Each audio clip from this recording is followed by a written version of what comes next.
kabarnya pada pagi hari ini, Pak? Alhamdulillah Pak Amin sehat seperti ini. Baik Pak Wawan, terima kasih sebelumnya karena Pak Wawan sudah mau meluangkan waktu kerjasama dengan saya untuk melaksanakan kegiatan supervisi akademik. Di sini saya bukan mau menilai Pak Wawan ketika mengajar, tetapi kita sama-sama belajar untuk memperbaiki dan meningkatkan kualitas pembelajaran di sekolah kita yang tercinta ini, Pak. Pada kegiatan kita sekarang saat ini sedang berada pada pra-observasi, Pak. Sebelum kita masuk ke tahap observasi, apakah bisa kita mulai, Pak, untuk kegiatan pra-observasi pada pagi hari ini? Iya Pak Amin, kita bisa mulai sekarang ya. Baik, terima kasih Pak Wawan. Pak Wawan, kira-kira tujuan atau harapan apa yang ingin Bapak dapatkan dalam perbincangan pra-observasi kita ini, Pak? Tujuan yang saya harapkan Pak Amin ya, dalam perbincangan ini ingin menambah wawasan dan bisa bertukar pikiran. Jadi Pak Wawan ingin menambah wawasan dan bertukar pikiran. Memang kita ini harus saling berkolaborasi ya Pak ya, dengan rekan sejawat. Baik Pak Wawan, Pak Wawan akan mengejar kelas berapa dan materi apa yang akan Pak Wawan ajarkan? Baik Pak Amin, untuk saya mengajar kelas 5 dan saya akan mengajar materi atau mapel ilmu pengetahuan alam dan sosial. Kemudian materinya yaitu mengenai rantai makanan Pak. Oke Pak Wawan, Pak Wawan ingin mengajar mata pelajaran ilmu pengetahuan alam dan sosial kelas 5. Materinya adalah rantai makanan. Nah, apa tujuan pembelajaran dari materi yang akan Bapak ajarkan? Tujuan pembelajarannya yaitu melalui video pembelajaran peserta didik mampu menjelaskan hubungan antar makhluk hidup pada suatu ekosistem dalam bentuk jaring-jaring makanan dengan benar ya. Kemudian melalui aktivitas kelompok peserta didik mampu merangkai bagaimana energi transformasi energi dalam suatu ekosistem berperan penting dalam menjaga keseimbangan alam dengan benar Pak Amin. Oke Pak Wawan, dari tujuan pembelajaran yang Bapak persiapkan, apa yang akan Bapak siapkan untuk kegiatan pembelajaran agar berjalan dengan baik, Pak?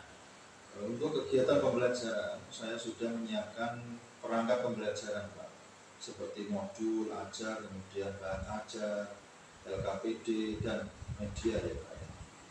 Oke, baik Pak Wawan.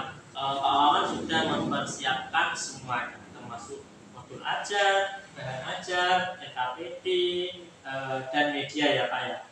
Selanjutnya, model atau metode apa yang akan Bapak terapkan untuk pembelajaran tersebut? Untuk model pembelajaran, saya menggunakan proyek based learning. Peserta didik, saya akan membuat proyek diorama rantai makanan yang berbahan dasar styrofoam dan gambar-gambar rantai makanan.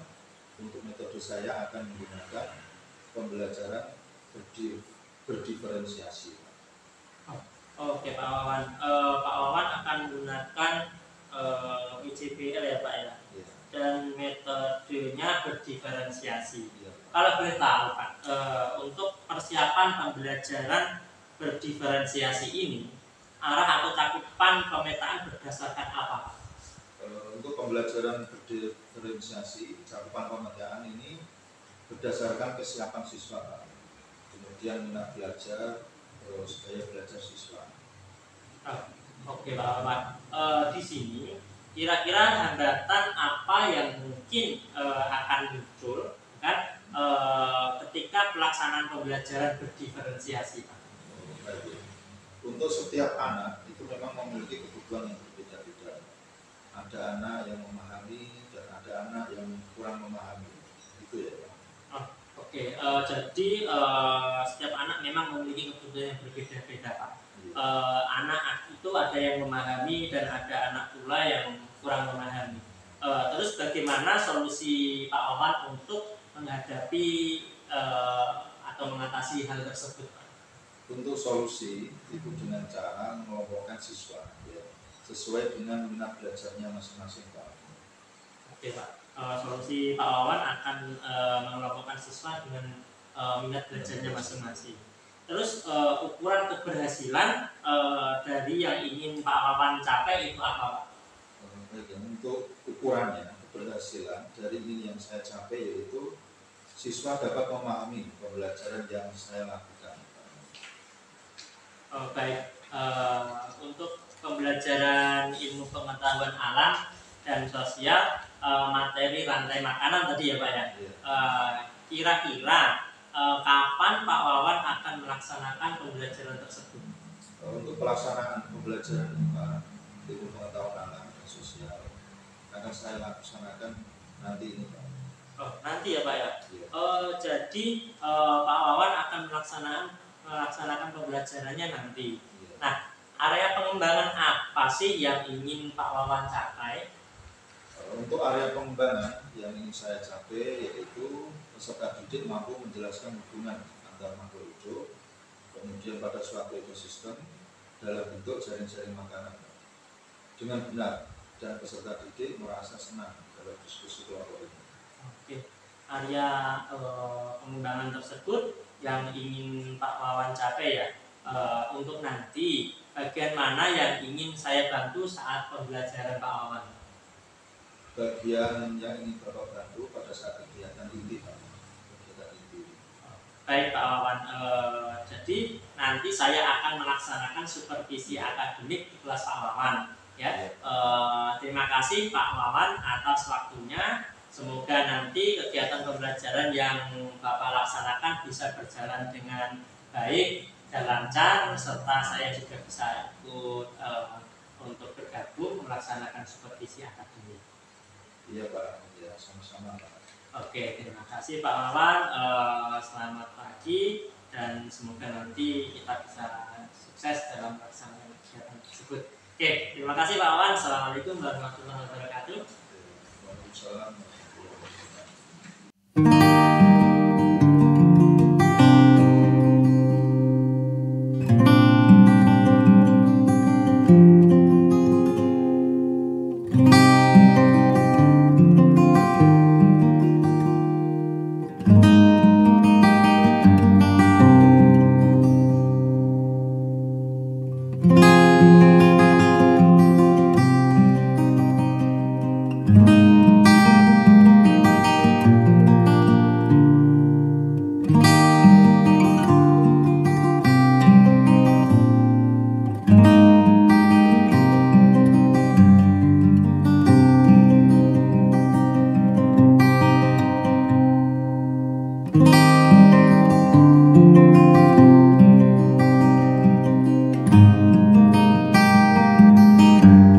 Assalamualaikum warahmatullahi wabarakatuh. Waalaikumsalam warahmatullahi wabarakatuh. Oke, selamat siang Pak Wawan. Bagaimana kabarnya? Alhamdulillah baik Pak. Oke, terima kasih Pak Wawan sudah meluangkan waktunya untuk melakukan perbincangan pasca observasi supervisi akademik. Apa bisa kita mulai Pak Wawan? Bisa Pak. Baik, apa yang Bapak harapkan dari perbincangan kita pada siang hari ini Pak? Yang saya harapkan dari perbincangan kita bisa sharing terkait dengan pembelajaran yang sudah saya lakukan kemarin Pak. Oke, jadi Pak Wawan ingin mengetahui kekurangan dan kelebihan dari pembelajaran yang sudah Bapak lakukan. Bagaimana perasaan Bapak ketika melaksanakan pembelajaran pada pagi tadi Pak?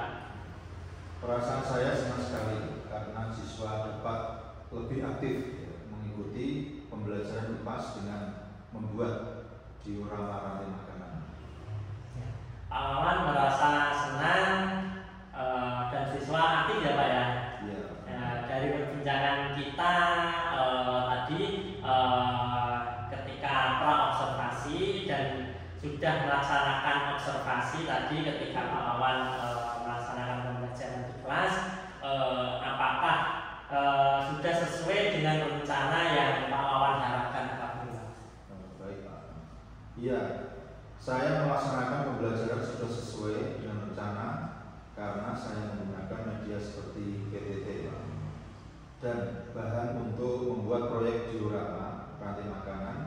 serta menerapkan pembelajaran berdiferensiasi sehingga membuat peserta didik antusias mengikuti pembelajaran ini. Oke, jadi Pak Wawan sudah melaksanakan pembelajaran sesuai dengan proyek dan rencana yang Pak Wawan harapkan ya Pak ya. Siswa sudah bisa membuat proyek diorama, lantai makanan sesuai dengan pengelompokan siswa. Kemudian apakah murid-murid Pak Wawan sudah mencapai tujuan pembelajaran yang Bapak sampaikan Pak Guru? Iya Pak, secara keseluruhan kebetulan peserta didik saya sudah mencapai tujuan pembelajaran yang saya sampaikan. Oke, tujuan pembelajaran sudah tercapai ya Pak Wawan ya. Nah di sini yang Bapak rasakan apa sudah baik, apa perlu diperbaiki agar dapat meningkat. Dan menurut Pak Wawan, hal apa yang dirasa kurang oleh Pak Wawan ketika melaksanakan pembelajaran tersebut? Baik Pak, kalau yang sudah saya lakukan adalah menggunakan IT dalam pembelajaran seperti menayangkan PowerPoint dalam menjelaskan materi, menayangkan video pembelajaran, dan hal yang merasa kurang adalah saya masih belum sepenuhnya bisa melakukan pembelajaran berdiferensiasi dengan baik Pak. Oke, hal yang dirasa baik Pak Wawan sudah menggunakan IT dalam pembelajaran, dan hal yang dirasa kurang baik Pak Wawan belum bisa sepenuhnya menerapkan pembelajaran berdiferensiasi. Lalu strategi apa yang akan Pak Wawan lakukan untuk memperbaiki kekurangan tersebut? Baik Pak, untuk strategi yang saya lakukan agar dapat menerapkan pembelajaran berdiferensiasi dengan cara mengikuti pelatihan mandiri di platform Merdeka Belajar dengan topik pembelajaran berdiferensiasi Pak. Oke, cara Pak Wawan dengan melaksanakan pelatihan mandiri di BNN, kira-kira kapan Pak Wawan akan melakukannya? Secepatnya Pak, akan saya lakukan supaya saya dapat menerapkan pembelajaran berdiferensiasi dengan baik sesuai dengan kebutuhan peserta didik saya, dan juga melatih saya sebagai guru untuk mengetahui perbedaan respon belajar setiap peserta didik agar peserta didik dapat atau mampu merasa nyaman dalam proses pembelajaran ini Pak. Baik, dengan menerapkan pembelajaran berdiferensiasi, guru bisa mengenali kebutuhan para siswanya yang berbeda-beda. Kemudian merancang metode ajar yang paling efektif bagi mereka. Adanya pembelajaran berdiferensiasi juga membantu guru mengatasi kesenjangan belajar serta memberikan dukungan yang tepat kepada setiap siswa. Dan semoga pendidikan di sekolah kita ini bisa lebih maju ya Pak ya. Terima kasih atas waktunya Pak Wawan. Ya, sama-sama Pak. Oke Pak, atas kerjasamanya sekali lagi saya sampaikan terima kasih. Semoga apa yang sudah kita laksanakan ini bisa memberikan manfaat ke depan untuk terutama pribadi kita dan secara luas kepada lembaga pendidikan kita SDN 1